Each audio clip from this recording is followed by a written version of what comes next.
Me voy a presentar brevemente. Mi nombre es Germán Celada, soy ingeniero de sistemas y estoy en la industria de las tecnologías de la información desde hace más de 25 años. Me he especializado en temas de planificación de recursos empresariales, gestión de relaciones con los clientes e inteligencia de negocios. Soy director ejecutivo del grupo Cognos, que se dedica a acompañar a sus clientes durante sus procesos de transformación digital, que es precisamente el tema que nos trae aquí el día de hoy. Con este tipo de eventos, Cognos pretende transmitir ideas más inspiración a los participantes en búsqueda de lograr resultados. Bien, entonces voy a mostrarles un poquito la agenda. Esta es una agenda de 90 minutos. En la primera parte vamos a ver lo que se llaman los temas blandos o que van de adentro hacia afuera de la organización. Y son temas sobre los cuales se tiene control. Estos temas son la transformación digital, el pensamiento estratégico y el liderazgo.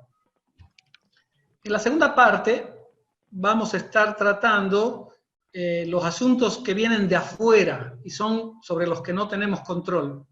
Lo duro, lo que va a golpear, posiblemente sin clemencia, como un tsunami a las organizaciones que no estén preparadas, incluso posiblemente hasta llegar a destruir algunas. Y finalmente cerraremos la sesión con algunos pensamientos como conclusiones del evento y un breve periodo de preguntas y respuestas. Bueno, entonces vamos a dar inicio a la parte 1.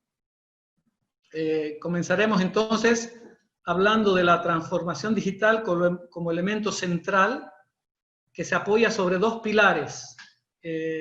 Pilares que se complementan el uno al otro. Estos son el liderazgo y el pensamiento estratégico. A estos elementos los vamos a llamar en esta presentación la triada transformacional. Bueno, y para posicionar el aporte potencial de valor de este evento, vamos a recorrer el camino hacia la sabiduría. Este comienza con el rasgo o el no sé que no sé. Básicamente representa la ignorancia o el desconocimiento de algo que podría ser de valor personal o para la organización. Estamos ciegos al respecto. Luego viene la inspiración. La inspiración es el sé que no sé, donde identificamos ese algo que podría ser un cambio de mejora si es que lo aprendemos y nos metemos en ello, o que nos va a brindar un momento de descubrimiento o revelación. También se los conoce como los momentos ajá, cuando uno dice, ajá, esto fue así, no me había dado cuenta de esto, lo encontré. Es a esta etapa del viaje donde apuntan nuestros eventos, a la inspiración basada en ideas. La siguiente etapa dentro del camino de la sabiduría es la competencia, el sé, que ocurre después de ganar conocimiento y habilidades sobre un tema que aplicamos intencional y conscientemente durante nuestras actividades. Y el final del viaje, o la etapa terminal, es la maestría. La maestría tiene que ver con el no sé qué sé. Es decir, que realizamos las tareas de manera inconsciente, ya sin darnos cuenta de lo que estamos haciendo. Bueno, para graficar este viaje les voy a presentar un ejemplo. Supongamos que vamos a tratar el tema de aprender a manejar. Bueno, cuando tenemos, no sé, 11, 12, 13 años, quizá nunca nos interesó aprender a manejar. Ni se nos ocurrió que esto podría ser de valor para nosotros. Estamos en el no sé que no sé, o ignorancia de este potencial valor. Luego nos damos cuenta que si aprendemos a manejar, podríamos de vez en cuando utilizar el auto de los padres para ir a visitar a algún amigo.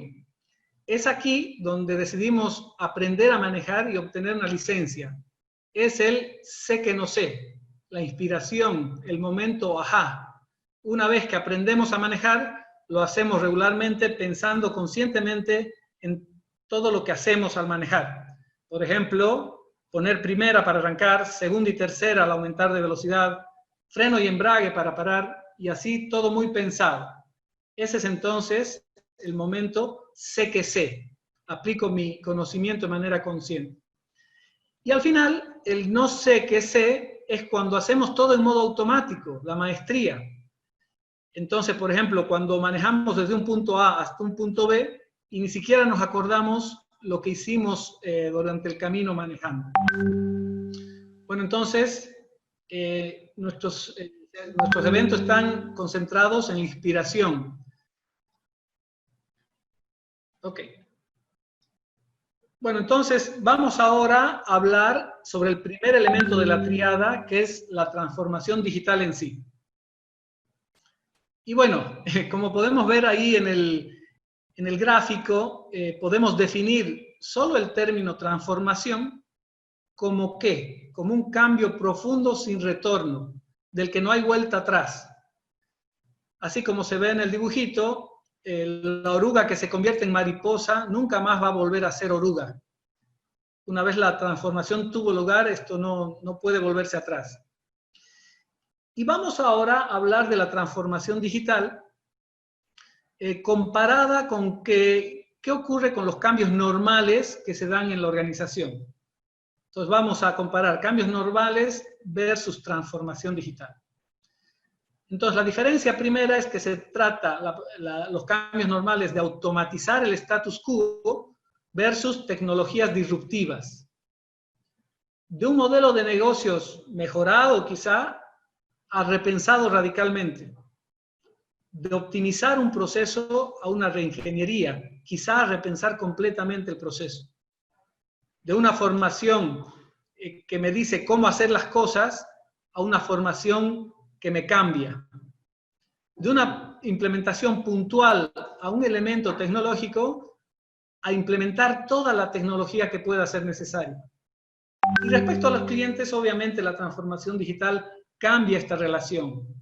Entonces, se cambia de vender productos y servicios genéricos a vender personalizados, cosas a medida.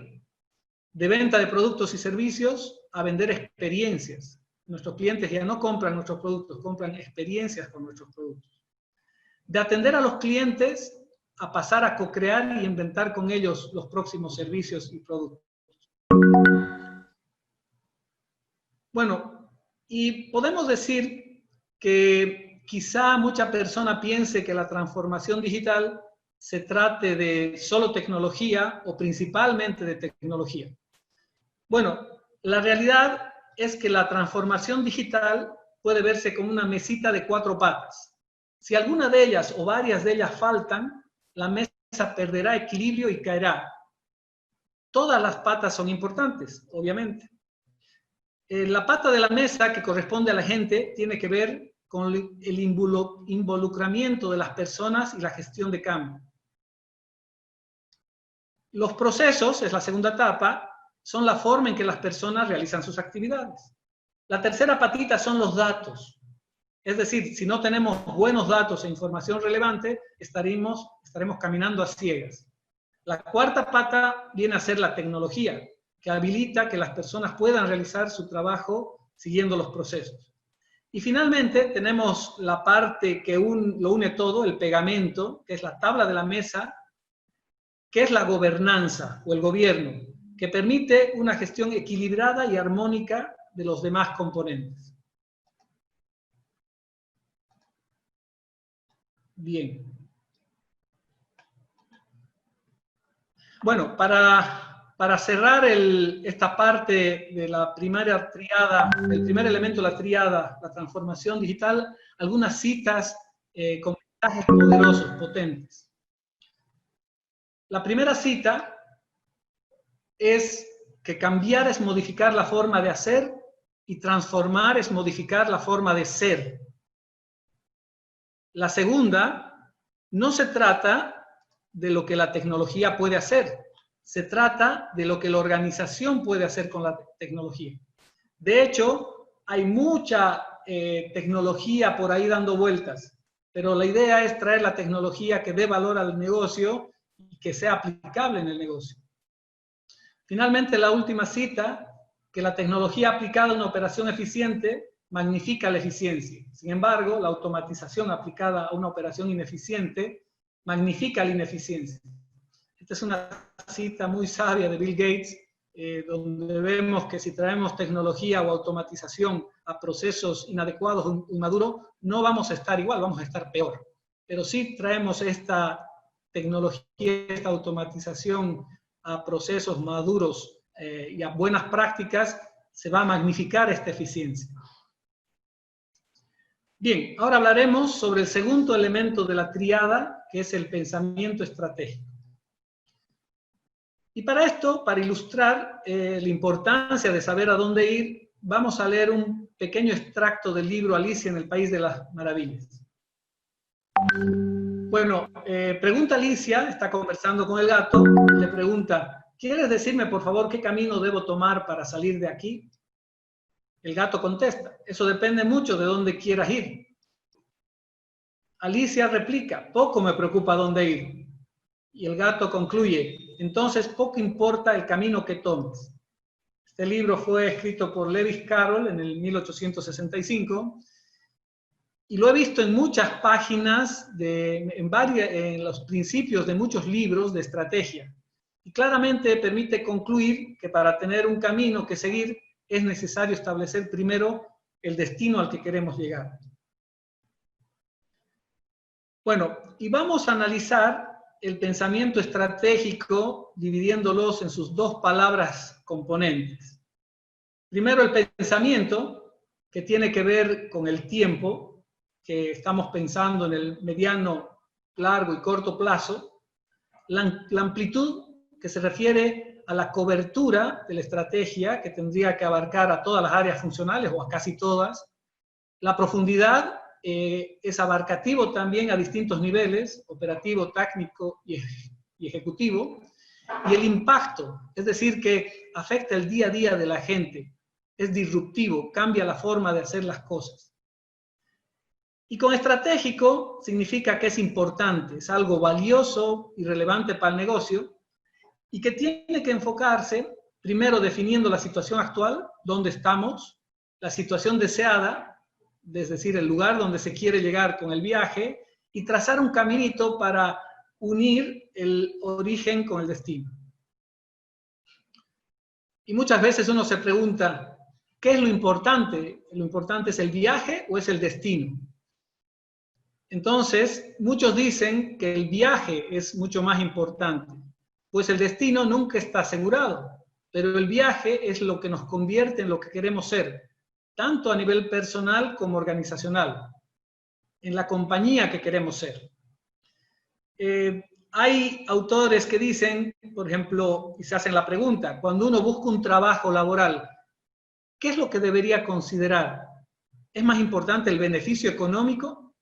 Y muchos autores dicen que está bueno el beneficio económico, pero lo más importante es en la persona que te vas a convertir haciendo el trabajo. Y otro tema que refuerza la importancia del viaje es que en estos tiempos de tanta incertidumbre, volatilidad y cambios tan dinámicos, el destino fácilmente puede cambiar. Quizás no solo una vez, sino hasta varias veces. Existe un sinnúmero de casos en las que las personas tienen que cambiar sus metas por cosas que le ocurren en su vida, o empresas que tienen que hacer cosas completamente diferentes para poder subsistir. Bueno, vamos a cerrar el segundo elemento de la tríada con algunas citas con mensajes potentes. La primera cita dice, hacer lo correcto es más importante que hacer las cosas bien. No hay nada tan inútil como hacer con gran eficiencia algo que no debió haberse hecho en lo absoluto. Esta es una cita de Peter Drucker que representa cómo la eficacia es más importante que la eficiencia.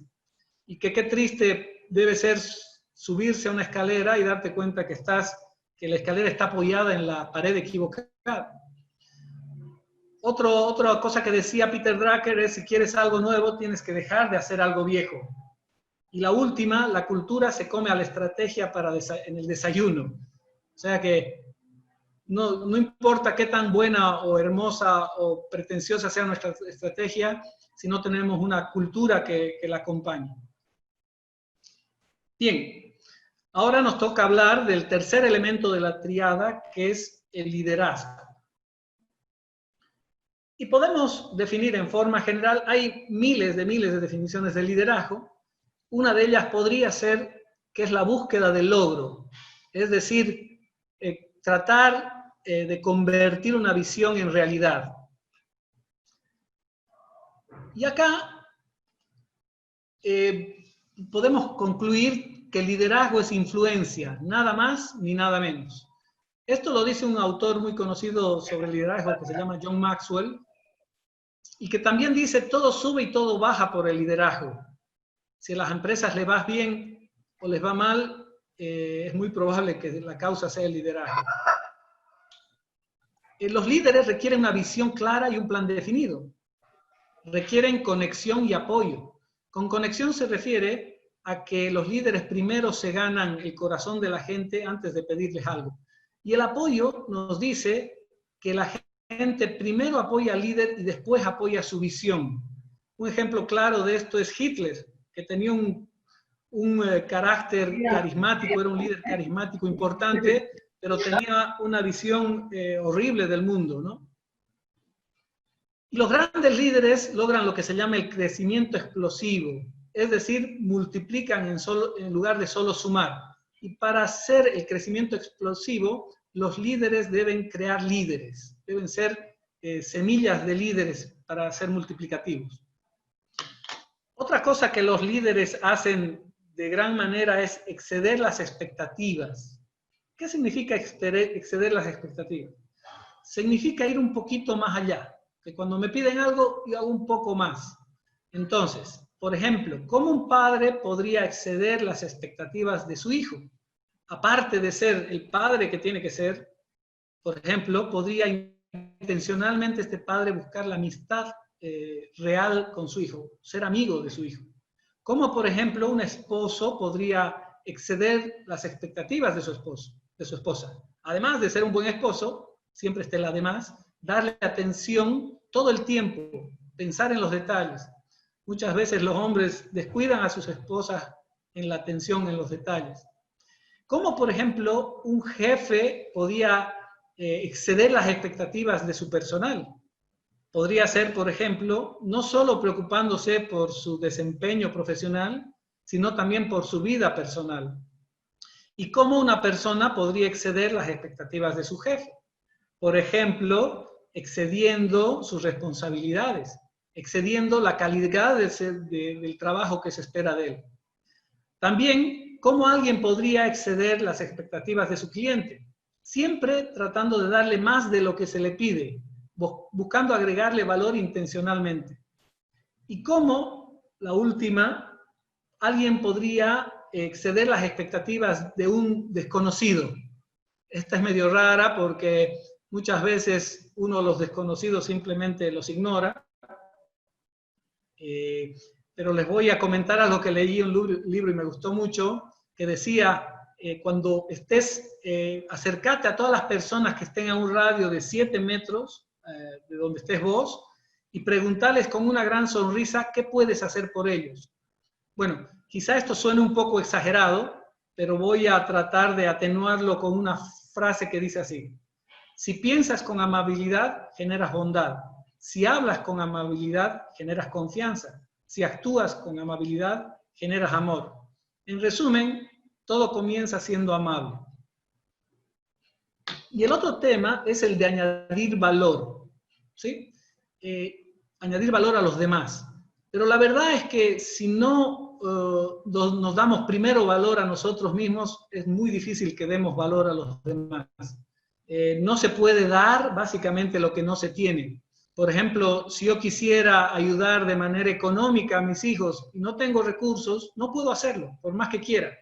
Si yo quisiera que la gente que trabaja conmigo sea líder y yo enseñarles liderazgo, primero tengo que ser yo líder. Entonces hay otra cita que dice, no se puede llevar a otros donde no se ha ido. Por ejemplo, si nosotros queremos ir al gimnasio y marcar, ¿sí? Que se vean los abdominales, ¿a qué profesor vamos a buscar? Obviamente al marcado, ¿no? No al musculoso gordito que por ahí no ha hecho el camino. Y bueno, y lo último es añadir valor al entorno. Y un ejemplo de esto son los japoneses. Los japoneses intencionalmente, desde su educación en el colegio, buscan agregar valor a los demás y al entorno. Y les voy a mostrar un pequeño video, ¿sí? que me llegó por WhatsApp, y cuando lo vi la primera vez me impresionó por lo diferente que es nuestra cultura. ¿Sí? Trata sobre cómo la barra de seguidores del equipo de Japón en el Campeonato Mundial de Rusia del 2018 limpiaban las tribunas después de los partidos de su selección. Bueno, les voy a dejar viendo un par de minutos este video. ¡Hey, amigos! ¡Felicitaciones! Te felicito. Ganaron. Muchas gracias. Ganaron. Felicitaciones. Muchas gracias. Miren lo que están haciendo los japoneses, porque ganaron, pero miren lo que están haciendo. Felicitaciones. Felicito. Ganaron. Miren todos recogiendo la basura los japoneses. Esto es una cosa increíble. Y nosotros los colombianos somos unos brutos que no nos damos cuenta que la disciplina, el orden, eso es lo que los hace a ellos mejor. Y mire, véalos aquí, mire. Esa es la enseñanza para nuestra vida. La enseñanza. Ganaron. Ahí están los japoneses, lo que ellos son como personas y por eso ganan. Este es un informe de su querido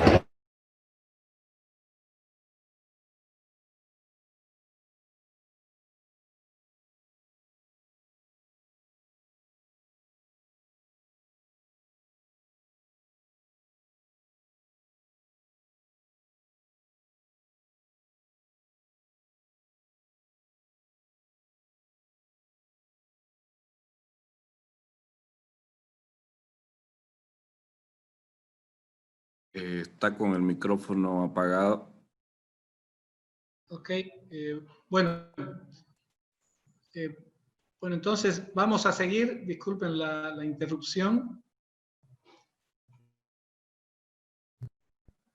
Tuve un corte.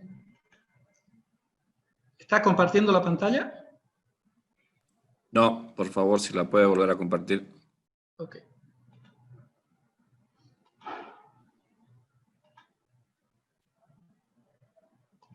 Bueno, ¿ahora sí? Sí, estamos ahí. Estamos de nuevo. Bien, entonces, no sé si se llegó a ver el video completamente, pero básicamente mostraba esa cultura de agregar valor al entorno. Bueno, y ahora les voy a hablar de los tipos de liderazgo. Básicamente hay distintas clasificaciones, esta es una de ellas. Está el liderazgo coercitivo, que ordena, haz lo que te digo. Está el liderazgo orientativo, que dice, ven conmigo. Luego tenemos el afiliativo, donde pone siempre a las personas, al ser humano primero. El democrático, que anda buscando consenso, qué piensas, qué opinas. Luego tenemos el ejemplar, que lidera con el ejemplo, y el formativo, que va capacitando, va equipando a la gente, a su gente en el proceso. Bueno, esto lo he extraído de un libro que se llama Leadership That Gets Results, de Daniel Goleman. Y en una presentación alguien me dijo, y bueno, ¿qué opina usted? ¿Cuál debería ser el tipo de liderazgo más indicado? Bueno, la verdad que la respuesta quizás no existe una sola, pero hay un tipo de liderazgo que se llama el liderazgo situacional, ¿sí? En el que el líder adopta diferentes tipos de liderazgo en función de la situación y nivel de desarrollo de la gente, de los empleados, en el caso de las empresas, adaptando así el tipo de liderazgo más eficaz en cada momento y de acuerdo a las necesidades del equipo. Bien. Bueno, vamos a hablar de algunos mitos del liderazgo esto lo he extraído de un libro que se llama Las 21 leyes irrefutables del liderazgo, de John Maxwell. Y el primer mito es el mito de la administración, por el cual se tiene la idea que liderar y administrar es lo mismo. O sea, los mitos son creencias que no necesariamente son verdades. Luego tenemos el mito del empresario, por el cual se cree que los emprendedores son hábiles para ver y tomar oportunidades, pero no los hace tener influencia a largo plazo. En realidad, el gran desafío del empresario es pasar la prueba del tiempo. Les voy a dar algunas estadísticas para este punto. El 40% de las empresas no llegan al primer año de vida. El 80% no llegan a los 5 años de vida. Solo el 4% de las empresas creadas llegan a los 10 años de vida. Luego tenemos el mito del conocimiento, que dice que saber qué hacer e influir a otros a hacerlo toma habilidades distintas. El mito del precursor, por el cual se considera que aquellos que son pioneros, que llegan primero, son líderes. Y la verdad que el mundo, el mercado está lleno de empresas que hicieron algo exitoso y fueron los primeros y que ya no existen. Y luego está el mito de la posición, por el cual se cree que por un título o una posición las personas lo van a seguir. Y eso no necesariamente es así.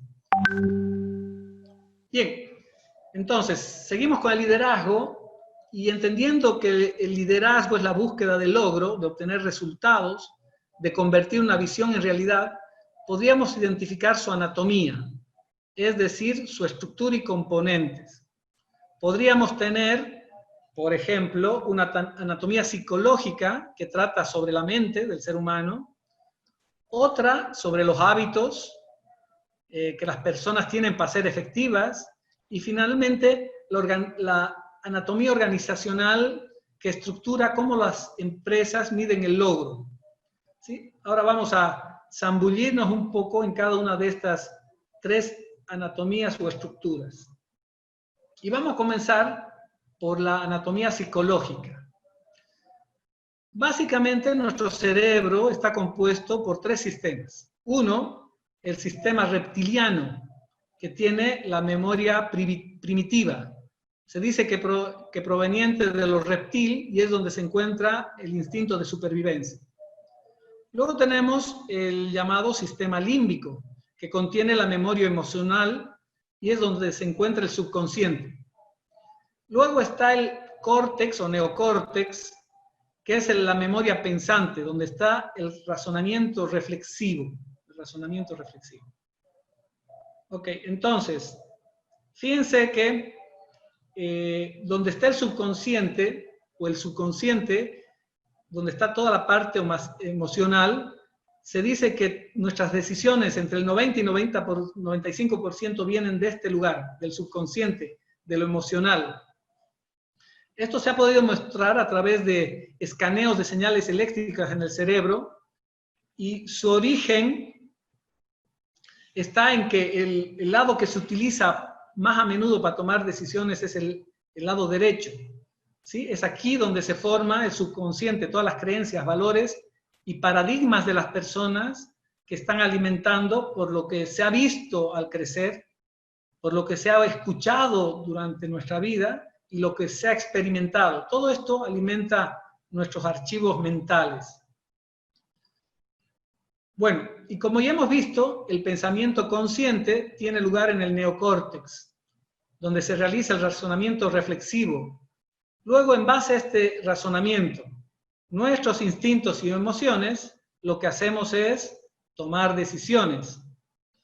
Estas decisiones producen acciones que realizamos en el mundo físico, y estas acciones obviamente producen resultados por los cuales las personas deben hacerse responsables. Estos resultados son evaluados personal y socialmente para determinar sus consecuencias de éxito o de fracaso. Sin embargo, pese a que hay mucho de emocional en el éxito y fracaso, un aspecto clave a considerar es que somos el resultado de nuestros pensamientos. Es decir, que podemos llegar a cambiar incluso nuestras emociones para moldear nuestra personalidad y forjar nuestro carácter. Pese al gran componente emocional que rige en nuestra vida, como decía James Allen, en su libro Como el hombre piensa, de 1903, tú eres el amo de tus pensamientos, eres el que moldea tu personalidad, el que construye y da forma a tu condición, a tu entorno y a tu destino. Bien, vamos a pasar ahora a hablar de la anatomía de los hábitos. Bueno, está de más sabido que el éxito versus el fracaso depende en mucho de los buenos hábitos versus los malos hábitos. Hay mucha bibliografía y se ha escrito mucho sobre los hábitos.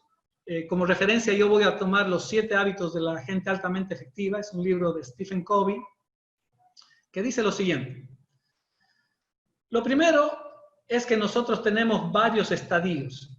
¿Sí? Uno es la dependencia, es cuando dependemos mucho de los demás. Y aquí funciona el lenguaje del tú. ¿Sí?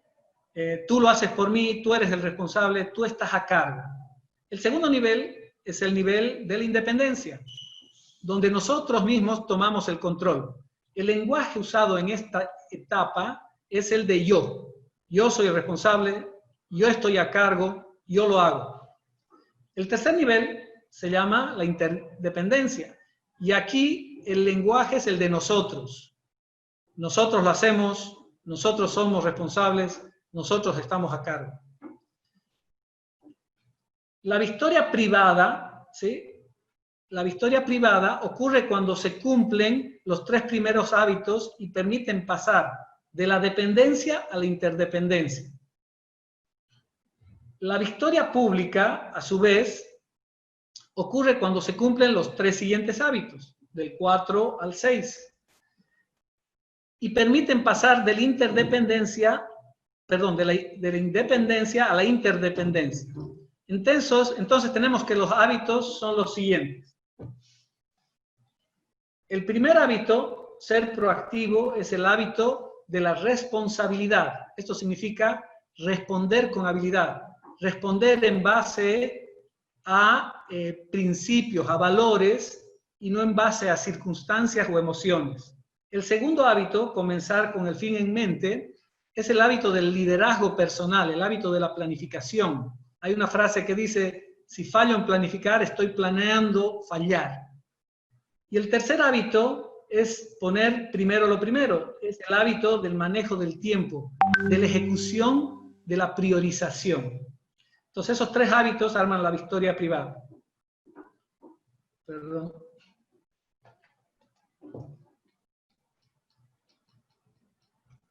Bueno, luego tenemos el hábito 4, pensar, ganar, ganar, es el hábito de la abundancia. ¿Sí? El hábito 5, buscar primero entender, luego ser entendido, es el hábito de la comunicación efectiva. Y luego el hábito 6, que es sinergizar, el hábito de la diversidad. Lo que nos dice que que la suma de las partes en realidad es más que el total del todo, es más que la suma de las partes. Es como, por ejemplo, armar un equipo. Uno no puede tener un equipo de fútbol compuesto solo por defensas. Necesita las habilidades de mediocampistas, de delanteros y de un arquero. Y el último hábito, el hábito 7, es el hábito de la autorrenovación.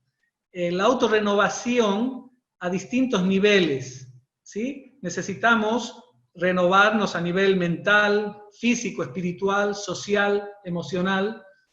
Y el nombre de afilar la sierra significa que yo afilo la sierra para después cortar mejor. ¿Sí? Es el balance PCP, o sea, balanceo mi capacidad productiva con mi producción. Hay un ejemplo muy interesante que es ¿cuántas copias creen que puede sacar una fotocopiadora si no se le hace mantenimiento? Bueno, va a empezar haciendo muchas y después va a bajar su producción hasta que va a dejar de sacar fotocopias.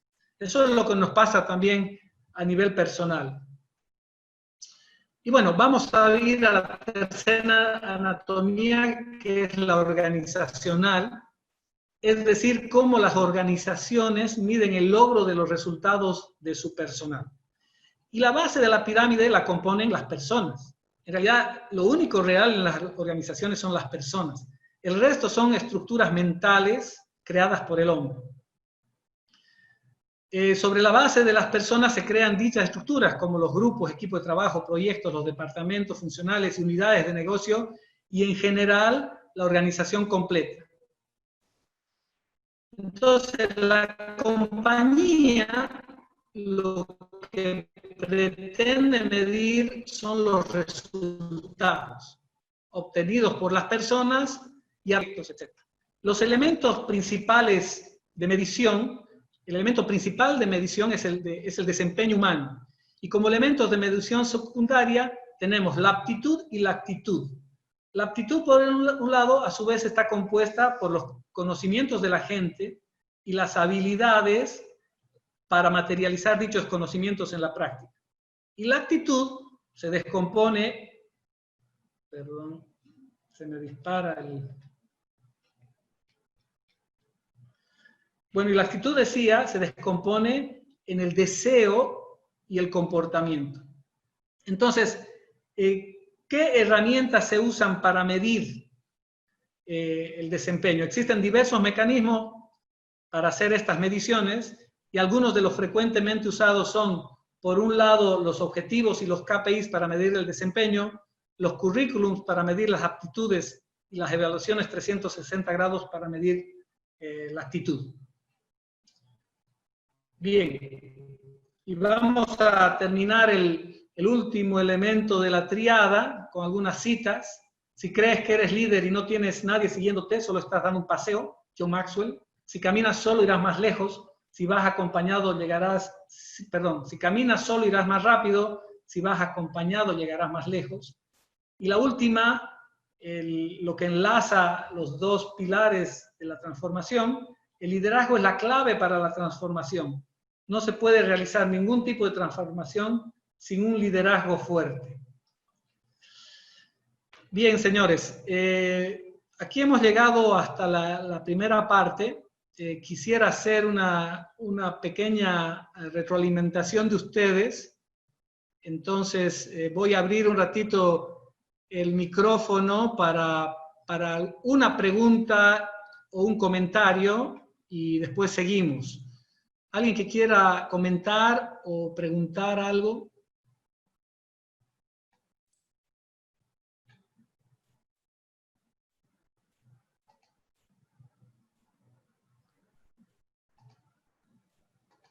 En este momento se encuentran silenciados sus micrófonos, por favor, al lado izquierdo inferior de su pantalla pueden habilitarlo si desean hacer alguna consulta o algún dato.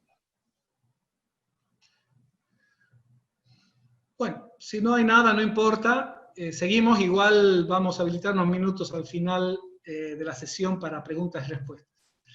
Bien, entonces, si hemos visto lo blando, no se olviden que todo esto está bajo control nuestro de la organización, la transformación, el pensamiento estratégico y el liderazgo.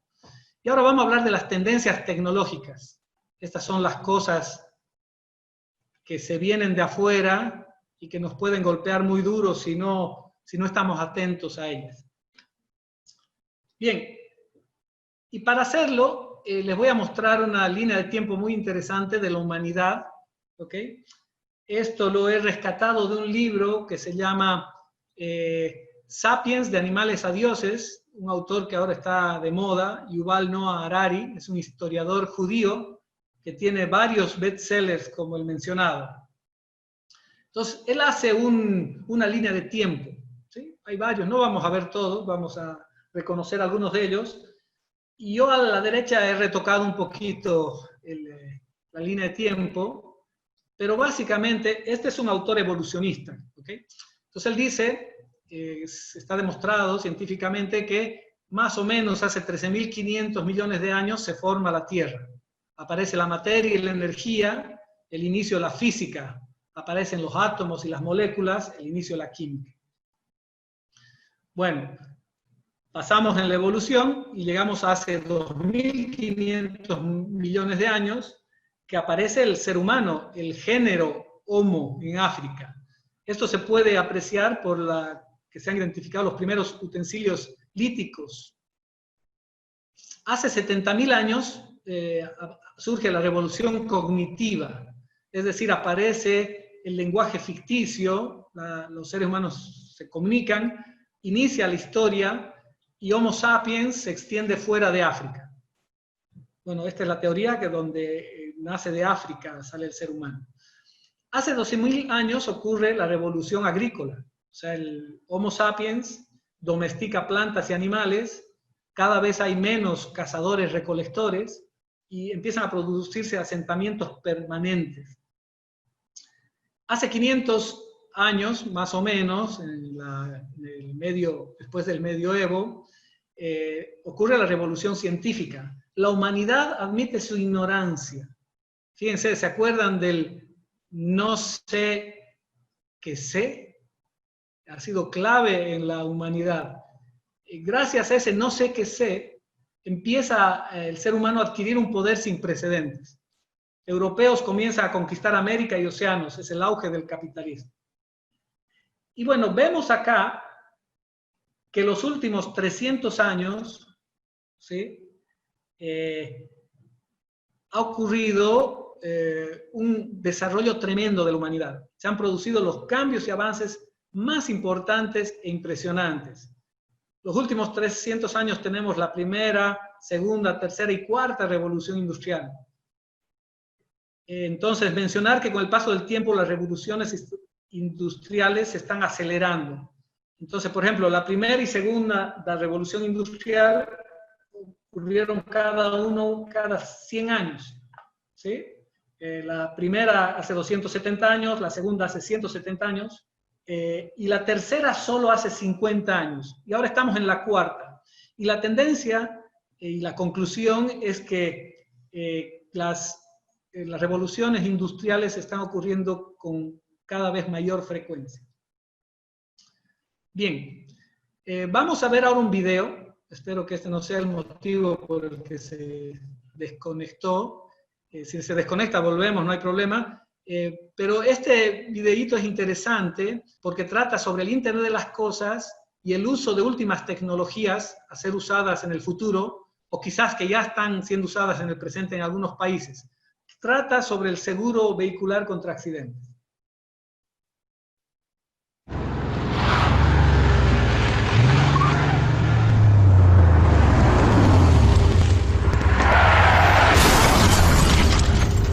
No. It's just construction. That's all. No. I'm not driving. Are you okay? Yeah, you? I'm good. Oh, no, not you. Listen, I'm gonna have to call my agent. I'm gonna get right back to you. Mr. Burton, this is Insure Corp. We've received sensor data that indicates you were in an accident. Are you injured in any way? I'm not injured, no. Is anyone else injured? I don't believe so. Okay, where's my agent's number? We have pinpointed your location, and we are showing your car is not drivable. So we are dispatching an Uber car to take you to your destination. That would be great. I'm pressing 1. English. E-N-G-L-I... English! May we give your coordinates to our appraiser drone to perform the appraisal? Absolutely.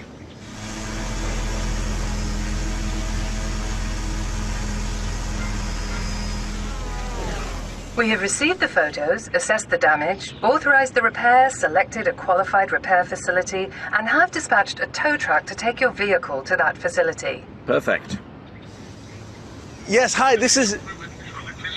Yes, I'll hold. We have looked up the other vehicle's insurance, transmitted the appropriate data to create the claim, and filed the California SR1 accident report. Can you confirm the information is correct on your phone, then hit the accept button? I'll check it right now.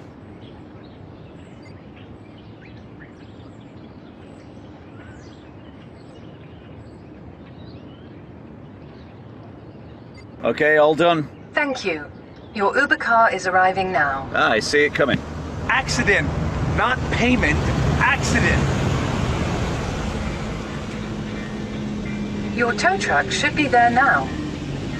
Don't forget to leave your keys in the vehicle. Thank you for using Insure Corp, powered by Pivotal Labs. Bueno, entonces con ese video de calentamiento vamos a analizar la evolución tecnológica a través de una línea de tiempo que incluye el pasado, con las 3 primeras revoluciones industriales, la mecanización, serialización y digitalización, y luego seguiremos con el presente, con el que estamos viviendo hoy, en el día, que es la cuarta revolución industrial. Luego terminaremos el viaje con una visión de futuro, donde analizaremos lo que piensan algunos autores reconocidos sobre el tema. Bien, entonces, el pasado, ¿sí? Con la primera, segunda y tercera revolución industrial, el presente con la cuarta y el futuro a analizar. Y ahora nos toca hablar sobre el pasado. Bueno, entonces, la primera revolución industrial, que se llamó la mecanización, ocurrió entre 1750 y 1850, 100 años, trajo sistemas de producción mecanizados con tracción hidráulica y a vapor. Básicamente en 1774 la primera máquina de vapor, en el 84 el primer teclado mecanizado, la primera locomotora de vapor en 1829, pero básicamente toda revolución industrial tiene lo que se llama un efecto Petzl, un efecto muy importante en la sociedad. Vamos a analizar el efecto Petzl de la primera revolución industrial. A nivel político se desarrolla en el capitalismo, el sindicalismo, socialismo, anarquismo y el comunismo.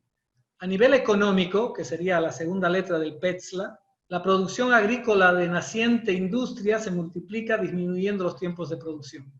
La S, social, nuevas clases sociales, proletariado y burguesía, traspaso de la población del campo a la ciudad. Hay mucha migración del campo a las fábricas de la ciudad. Tecnológica, el invento de máquinas que mejoran los procesos productivos, ferrocarriles y barcos a vapor. A nivel legal, el desarrollo de legislaciones laborales. Y a nivel ambiental comienza una explotación irracional de la tierra, de lo natural. Hacinamientos urbanos, poblaciones sobrepobladas, ciudades no listas para recibir estas cantidades de gente, de personas. Bueno, vamos a la segunda revolución industrial. La serialización ocurre entre 1850 y 1950, más o menos. Las fechas nunca pueden ser muy exactas. Y aquí se trata de sistemas de producción mecanizados con energía eléctrica y gasolina. 1870, la primera cinta transportadora. 1871, la primera central de uso comercial. Thomas Edison patenta la bombilla eléctrica en 1880. El primer automóvil de combustión interna. Y en 1897, la primera transmisión radial. Todo esto nos trajo la segunda revolución industrial. Y vamos a la tercera revolución industrial, la digitalización. Esta tuvo lugar más o menos en 1950 hasta el 2000, y se trata de sistemas de producción apoyados por la informática y la automatización. Bueno, entonces, aparecen temprano los drones, ¿sí? La computación, obviamente, en 1962, que lo que hace es iniciar la masificación del uso de la informática. Los drones tempranos, sobre todo impulsados por la industria militar, que siempre quiso aviones de combate sin tripulación, volando cielos enemigos. La industria relojera mecánica de alta calidad suiza es irrumpida por los relojes digitales japoneses. Bueno, los suizos luego reinventan su industria. Luego tenemos que en 1980 aparecen los procesadores de texto en las PCs, borrando del mapa las famosas máquinas de escribir. Marcas como Remington, famosas, desaparecen. Empresas como IBM capean el temporal al tener otras líneas de productos y servicios. Luego tenemos que en 1983 se introduce la impresión aditiva con las impresoras 3D, se llama la manufactura aditiva, y luego aproximadamente en 1985 tenemos productos de realidad virtual y realidad virtual aumentada. Los teléfonos inteligentes golpean con violencia las agendas electrónicas. Marcas como Motorola, Nokia, BlackBerry y Palm sufren la embestida. Luego tenemos que los libros digitales impactan con fuerza en la industria de libros de papel. Es el inicio del fin del modelo de negocios vigente de las grandes cadenas de librerías como Borders y Barnes & Noble. Los avisos clasificados en línea también ponen en aprietos a los periódicos tradicionales, clasificados en papel, así como el modelo de negocio de las agencias de viajes es fuertemente impactado por servicios en Internet para reserva de pasajes, hoteles y viajes, como Booking.com. Bueno, ¿y qué más tenemos? En 1997 se da una pelea hombre-máquina. Deep Blue de IBM contra el campeón mundial de ajedrez Garry Kasparov de esa época. Y bueno, aquí hay toda una historia interesante. Los humanos ganan el primer round, ¿sí? Garry Kasparov le gana a la máquina, pero luego de un tiempo, para el segundo round, se amplía la memoria y capacidad de procesamiento de Deep Blue y Deep Blue es el vencedor. Después de esta contienda ya ni siquiera se menciona la posibilidad de una revancha. El humano no tiene posibilidad de ganar. ¿Qué más tenemos? Toda la industria discográfica sufre un terremoto de gran magnitud. La digitalización de la música y el streaming ha cambiado las reglas para siempre. También la publicidad se ve fuertemente afectada, con buscadores como Google haciendo su trabajo. La banca tradicional comienza a ser amenazada con cambios potencialmente radicales en sus modelos de negocios, cambios impulsados sobre todo por las fintechs. Bien, eso es el pasado. Ahora vamos a hablar de lo que estamos viviendo hoy, el presente. Y se dice que estamos en la cuarta revolución industrial, que es la interconexión. Comenzó más o menos en el año 2000. Tenemos sistemas de producción ciberfísicos, todo y todos conectados, y la cultura automaker. Y vamos a ver varios escenarios, ¿no? En el 2000, la industria del alquiler de vehículos se ve afectada por los nuevos modelos de negocios de la economía colaborativa. Acá. Luego tenemos que todo el negocio de enciclopedias en libro y papel y su ecosistema completo es afectado de raíz hasta su posterior destrucción. El causante, Wikipedia, el conocimiento gratis en línea. A partir del 2003, un sinnúmero de iniciativas para la construcción de autos autónomos. Tesla, Google, Uber, BMW, Volvo son algunos de los jugadores en competencia. Luego, ¿qué tenemos? Amazon, por acá, golpea duro al retail tradicional. Empresas incumbentes como Sears son seriamente afectadas. Si no se reinventan, seguro morirán. El streaming de video comienza su actividad, aquí con YouTube y Netflix.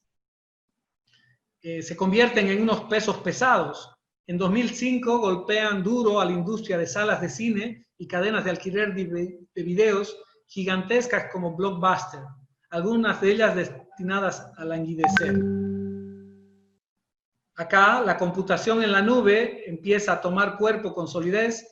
Las fábricas especializadas de GPS se ven amenazadas por GPS genéricos en los celulares con aplicaciones como Waze.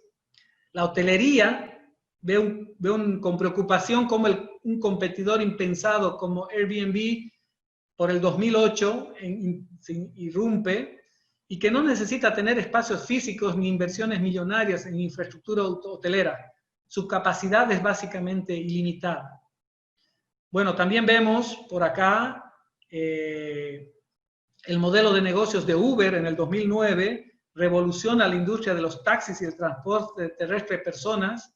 Luego en muchos países se darán conflictos legales tratando de defender las viejas prácticas, quizá totalmente obsoletas. Luego tenemos la comunicación en redes sociales, la mensajería y chat en línea gratuito.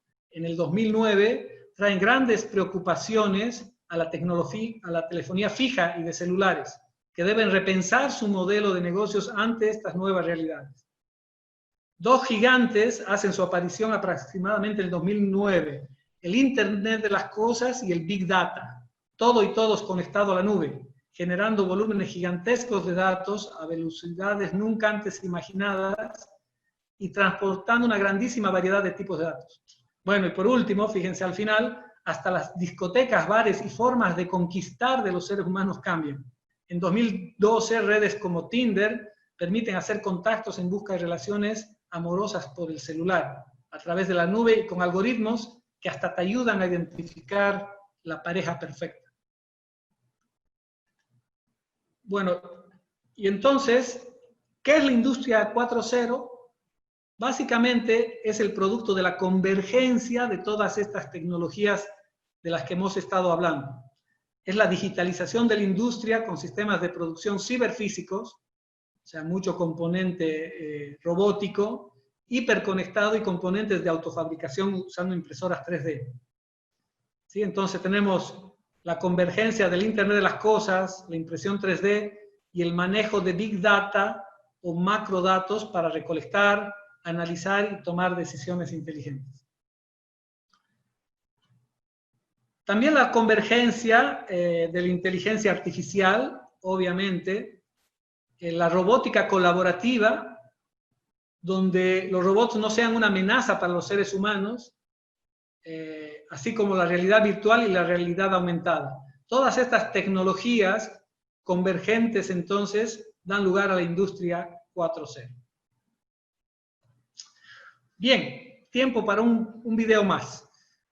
En este video vamos a ver cómo nuevos materiales pueden generar cambios radicales. ¿Sí? Vamos a hablar de un material que se llama el grafeno, que pese a que el video y el grafeno no son muy nuevos, que digamos, tienen ya algunos años, la verdad que el material del cual se habla recién está haciendo su aparición en escena con un potencial futuro increíble. Última jornada del Congreso Mundial de Móviles en Barcelona. Hoy les vamos a mostrar el material que va a revolucionar el mundo tecnológico en los próximos años. Se trata del grafeno, un elemento flexible, ligero pero a la vez resistente, con el que se podrán fabricar, por ejemplo, móviles totalmente curvos. ¿No es así, Blanca Basiano? Sí, Lourdes, móviles totalmente curvos como este que tenemos aquí. Este de momento es un prototipo, uno de los pocos que existen en el mundo, pero para que se hagan una idea, dentro de muy poco los móviles serán así de finos y flexibles gracias al grafeno, uno de los descubrimientos de esta feria que esta tarde cierra sus puertas y que, por cierto, ha supuesto un impacto económico para la ciudad de casi 500 millones de euros. Últimas horas, por tanto, para este Congreso Mundial de Móviles que nos sigue sorprendiendo con la tecnología del futuro.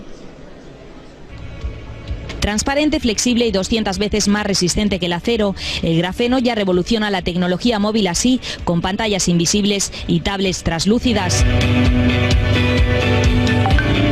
No es el futuro. El teléfono elaborado con estas moléculas de carbono ya está aquí.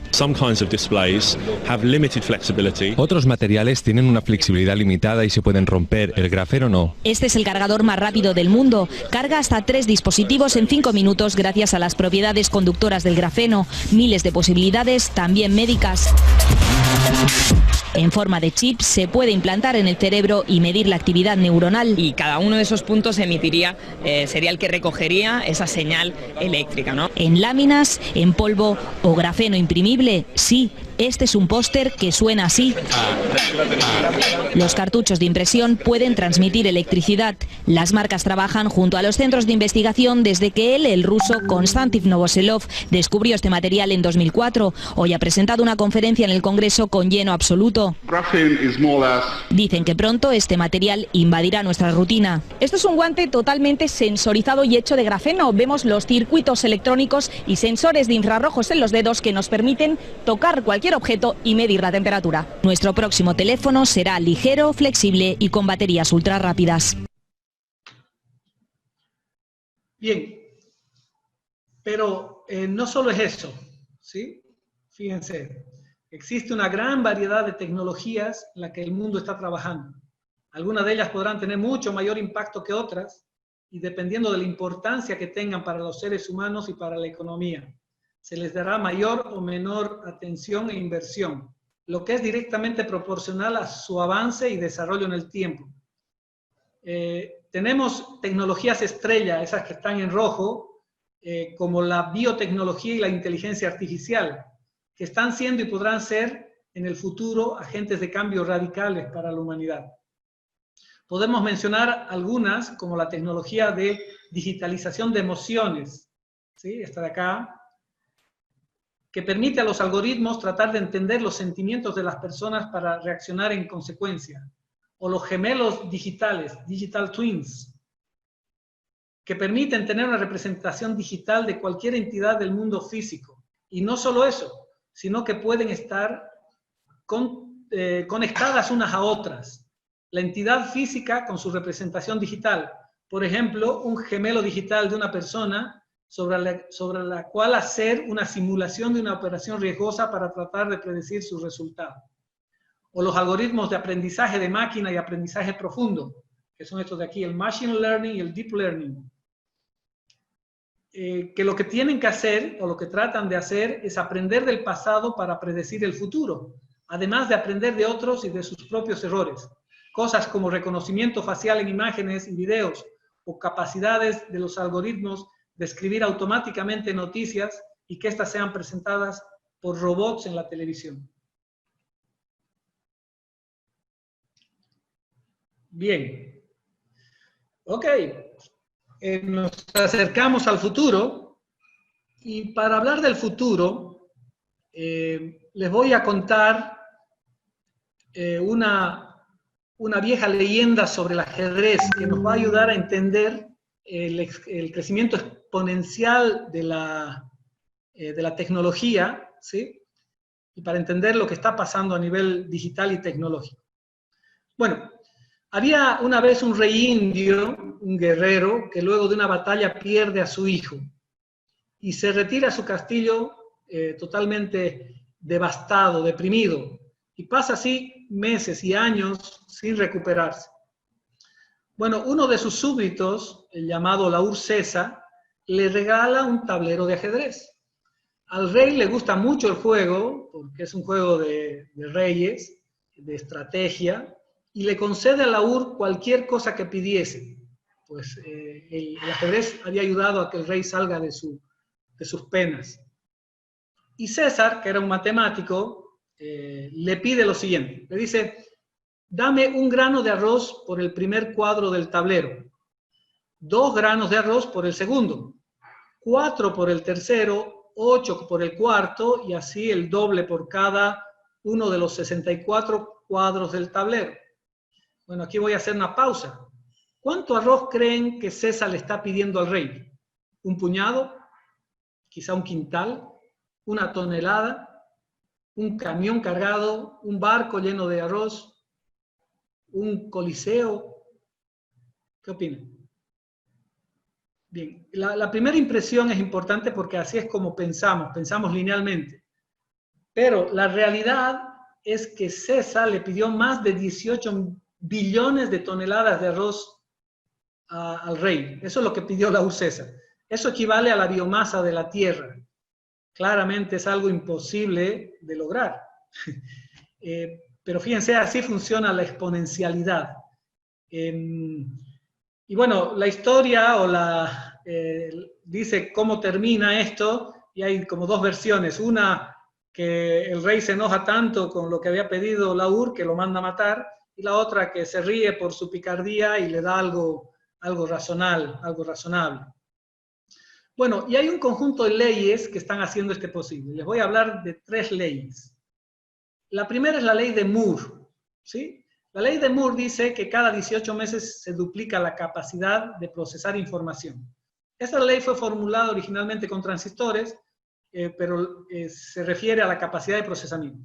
Luego está la ley de Butter, que dice que la cantidad de información transmitida, la velocidad de información transmitida se duplica cada 9 meses. Y luego está la ley de Crowder, que dice que la capacidad de almacenamiento se duplica cada 13 meses. Cuando estamos hablando de duplicación, estamos hablando de exponencialidad. Y estas son 3 leyes que aplican al hardware. Pero si esto lo combinamos con la biotecnología y la infotecnología, ¿sí? ¿Qué es la biotecnología? Tiene que ver con todas las cosas que se están haciendo para controlar y cambiar a los seres vivos con el uso de la tecnología. Y la inteligencia artificial, ¿sí? Trata sobre lograr que los algoritmos puedan hacer lo que hace el ser humano con su inteligencia y luego superarlo. Esto nos va a permitir, o nos permite visualizar un crecimiento exponencial de la tecnología. Y en el gráfico que les muestro a continuación, tenemos en azul aquí cómo crece tecnológica una compañía normalmente, ¿no? Y obviamente es de manera no exponencial. Entonces crece lineal. 4, 5, 6, 2, 4, 6, 8, 4, etc. En cambio, la línea naranja es cómo crece la tecnología. Y obviamente se produce una tremenda brecha tecnológica donde aprovechan de entrar los disruptores y que incluso pueden llegar a destrozar industrias completas, no solamente empresas. Bien, y les decía que para entender el futuro, o para por lo menos tratar de interpretarlo, vamos a analizar en base a las predicciones que hacen 3 reconocidos autores sobre el tema con sus respectivos libros. ¿Sí? Vamos a comenzar con la profesora, periodista y escritora española, que se llama Marta García Aller, que en su libro, y analizando lo que escribe en su libro El fin del mundo tal y como lo conocemos. Bueno, ella manifiesta que fijándose en las cosas que ya no están, es como mejor se entiende el paso del futuro. ¿Sí? Marta considera que el pasado está lleno de predicciones que nunca sucedieron y de futuros que envejecieron muy rápido, como por ejemplo, en el auge de los libros digitales, muchos pronosticaron que era la muerte de los libros físicos en papel. Tal cosa no ha pasado. Para la autora está claro que si algo es posible de realizar, no quiere decir que vaya a funcionar. Y ella divide su análisis, como vemos en la parte superior, cosas que se acaban e ideas que se acaban. Bueno, y vamos a ir hablando de lo que ella comenta en su libro. Lo primero, el fin del trabajo. Muchos trabajos van a desaparecer.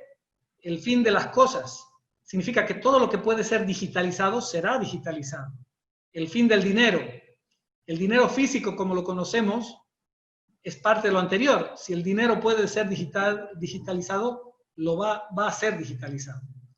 Y finalmente, el fin del volante. Autos autónomos, no más semáforos, no más controles de alcoholemia.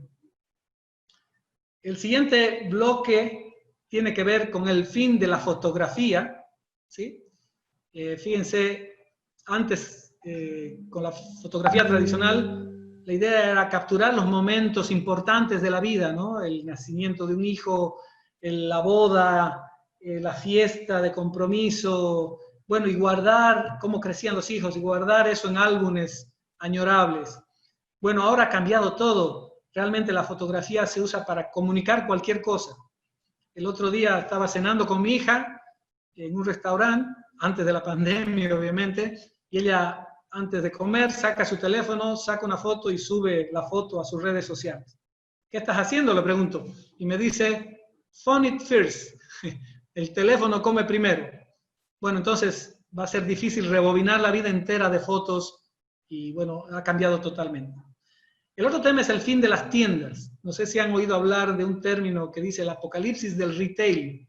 Cómo el retail, las grandes tiendas de departamentos están cada vez más vacías en algunos países del mundo, porque están siendo reemplazadas por el envío a las casas, envíos incluso inteligentes que por ahí te mandan el papel higiénico antes de que se acabe.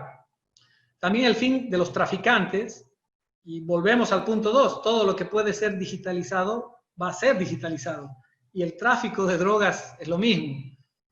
Ahora el tráfico va a ocurrir en las redes sociales, se está usando el web profundo o el deep blue o el deep web, que es una red web donde no se desconoce quiénes son los que hacen las cosas, se usan criptomonedas no reguladas, y también el fin del petróleo, reemplazado por fuentes de energía renovables, y esto puede ser acelerado en la medida que las leyes de los países cambien. Por ejemplo, hay algunos países que están analizando poner impuestos sobre la emisión de la contaminación en lugar de hacerlo sobre los ingresos. Bueno, luego tenemos los siguientes 4 puntos. El fin de la conversación, cómo las redes sociales y el celular acerca a los que están lejos y aleja a los que están cerca. El reloj biológico, maternidad sin fecha de caducidad, la recolección y congelación de óvulos para su posterior fecundación, cuando se desee. En el punto 11, el fin de la privacidad. Brindamos nuestros secretos y datos a cambio de servicios gratuitos. No se olviden que los datos es el nuevo petróleo. El que tenga los datos tendrá el poder. Nosotros nos instalamos una aplicación gratis y le damos acceso a nuestros datos. Y luego está el fin de la globalización. Antes la globalización parecía un hecho y ahora las fronteras están renaciendo con los nacionalistas en el mundo. Personas como Trump y Estados Unidos quieren crear muros.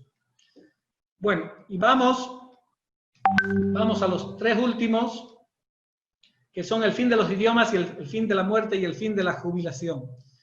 Las personas, respecto a los idiomas, podrán entender todos los idiomas con la ayuda de algoritmos y tecnologías implantables. La muerte de la muerte, cuando la ciencia consiga la vida eterna y elijamos si crionizar o digitalizar nuestros cerebros para la posteridad. Y finalmente la jubilación. Al vivir mucho más tiempo, tendremos que aprender muchas profesiones en nuestra vida, siendo eternos estudiantes. La jubilación quizá no llegue a tener sentido. Bien. Y vamos a la última lámina y el último libro a analizar, el segundo, que es el Foro Económico Mundial, fundado por Klaus Martin Schwab, ¿sí? En su libro La Cuarta Revolución Industrial. Bueno, ¿qué dice este señor? Bueno, primero son encuestas que se hicieron a personas muy conocidas y expertas en el tema, que dijeron cuáles eran los puntos de inflexión que iban a ocurrir en los próximos 10 años. Esto pasó el 2015 y corre hasta el 2025 la predicción. Entonces, en el punto 1, primer teléfono móvil implantable disponible comercialmente. En el punto 2, el 80% de las personas tendrán presencia digital en Internet. En el 3, el 10% de las gafas de lectura estarán conectadas a Internet. En el 4, el 10% de las personas usarán ropa conectada a Internet. En el 5, el 90% de la población tendrá acceso frecuente a Internet. Vamos a las siguientes 5. En el 6, el 90% de la población con teléfonos inteligentes. En el 7, almacenamiento ilimitado. Nos van a regalar el web drive, el disco duro en la nube. En el 8, 1 billón de sensores están conectados a Internet. En el 9, más del 50% del tráfico Internet en hogares. El famoso home office, el famoso hogar inteligente. Y en el 10, la primera ciudad con más de 50.000 personas sin semáforo.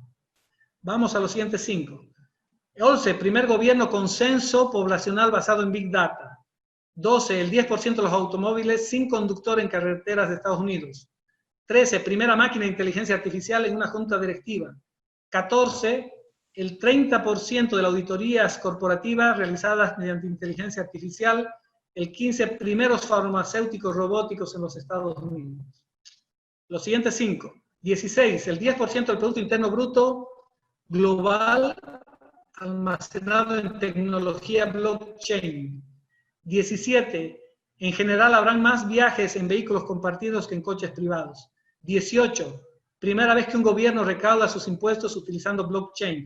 19, el primer automóvil impreso en 3D para producción. 20, primer trasplante de un hígado impreso en 3D. 21, los últimos 3. 5% de los productos de consumo de carne impresos en 3D. 22, nace el primer ser humano con el genoma directo y deliberadamente editado. Seres diseñados. Y 23, primer humano con una memoria artificial implantada en el cerebro, neurotecnologías. Como si nos pusieran una flash en nuestra cabeza para ampliar nuestra memoria.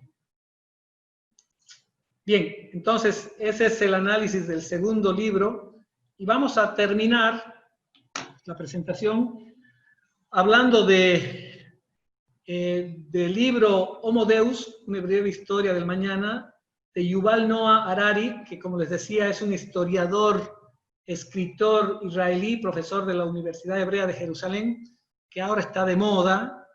De hecho, hay gente famosa que lo ha recomendado sus libros, como Bill Gates y Barack Obama. Entonces, son libros bestseller, obviamente. Y bueno, ¿qué nos dice Yuval?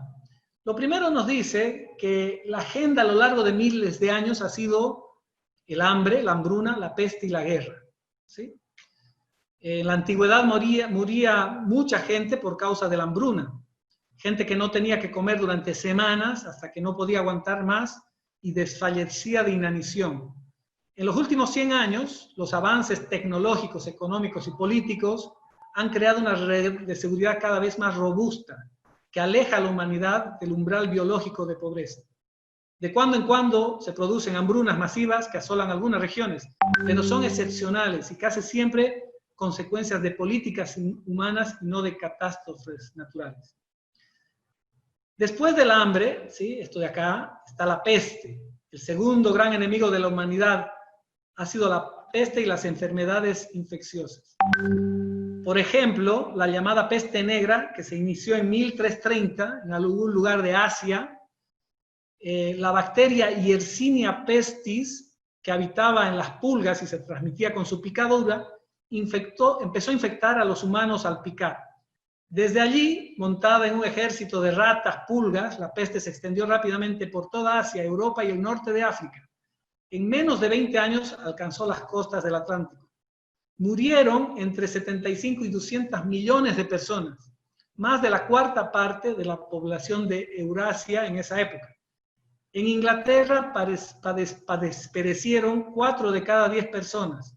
En ese entonces la gente solo podía rezar a los dioses, pues no sabía qué ocasionaba la enfermedad y mucho menos cómo se transmitía. Tanto la incidencia como el impacto de las epidemias se ha reducido espectacularmente en las últimas décadas gracias a la ciencia. Ahora sabemos de qué se trata y podemos buscar la cura. Y el último tema que ha tenido ocupado a la humanidad ha sido la guerra, que también están desapareciendo. La mayoría de los humanos ahora asumimos la guerra como algo no natural, algo extraordinaria, y la guerra se ve mal. Además, la guerra es cara, y si antes se hacía para lograr recursos naturales, una guerra ahora no puede lograr lo más valioso, que es el conocimiento. ¿Sí? No porque los chinos invadan Estados Unidos se van a quedar con el conocimiento de Google o de Microsoft. Bueno, entonces, al reducir estos 3 elementos, ¿sí? La guerra es algo obsoleto, ahora es más probable, hay más porcentaje de suicidios que de gente que muere por temas violentos. La hambruna está casi desapareciendo, es más, hay más gente que sufre de obesidad que de hambre. Entonces, al reducir el enfoque de la humanidad en el hambre, la enfermedad y la guerra, es posible que se concentre también en otros desafíos que el ser humano siempre quiere más. Entonces, Yuval dice que la nueva agenda humana tiene que ver con la inmortalidad, la felicidad y la divinidad. ¿Sí? Ya hemos hablado un poco de la inmortalidad, ¿sí? Que se considera un problema técnico, no es algo que se puede manejar, se puede trabajar buscando la muerte de la muerte. Y luego el hecho de que el ser humano siempre ha buscado la felicidad y que históricamente las drogas ha sido un tema bioquímico. Entonces, es muy probable que se fabriquen drogas controladas donde dé a los seres humanos una felicidad mucho más estable. Y luego está la divinidad, que se refiere a la capacidad de destrucción y de creación que a través de la tecnología está logrando el ser humano. Y plantea algunas preguntas. Conozca mejor de lo que te conoces a ti mismo, por inteligencia artificial, por tus hábitos. ¿Seguirás escogiendo tu trabajo, a tu pareja o a tu presidente? Probablemente tu celular sepa más de vos que vos mismo. Cuando la inteligencia artificial nos desmarque del mercado laboral, ¿encontrarán los millones de desempleados algún tipo de significado en las drogas o los juegos virtuales? Se dice que hay toda una clase humana que no va a tener utilidad en el futuro. Y bueno, la gran pregunta es qué va a pasar con esta gente. Incluso se está hablando de lo que se llama un sueldo básico universal para todos, que se le va a pagar a la gente aunque no trabaje, solo para que viva y no cause problemas. Y finalmente, cuando los cuerpos y cerebros sean producto del diseño, ¿cederá la selección natural al paso del diseño inteligente? Bien. Ok, estamos cerrando ya el evento, voy a ir a las conclusiones. Y bueno, ¿qué conclusiones podemos sacar de todo esto? Primero, estas obviamente son conclusiones nuestras, que las transmitimos como ideas. Primero, las organizaciones hoy y en el futuro deberán mejorar e innovar continuamente, apoyadas por la tecnología y lo digital para mantenerse vivas y prósperas. ¿Sí? Lo segundo es que para mejorar e innovar continuamente es necesario un liderazgo fuerte y sólido que habilite el cambio transformacional, cultural y de comportamiento. Este liderazgo debe ser tanto a nivel individual como colectivo para multiplicar su efecto. Lo tercero tiene que ver con que los líderes deben pensar estratégicamente y mantener este enfoque estratégico en el tiempo. Y lo cuarto, que la mejor innovación continua, consistente, no ocurre al azar. Es el resultado de hacerlo intencionalmente con un enfoque, planes, recursos y una ejecución sistemática. Entonces, desde Cognos buscamos facilitar este proceso, promovemos en nuestros clientes la búsqueda continua de mejora e innovación incremental, evolutiva y disruptiva, a través de la creación de comités permanentes, círculos de confianza, coaliciones que favorezcan la inteligencia colectiva, el alineamiento de visión, el aprendizaje sobre lo que es importante para el negocio y sobre la tecnología, así como el fortalecimiento del liderazgo colectivo. Este es el mensaje como aporte de valor que podemos darle al finalizar este evento. Bien, señores, vamos entonces a terminar el evento con una ronda de preguntas, no necesariamente preguntas, son válidas también los comentarios que puedan darnos sobre lo que han escuchado acá.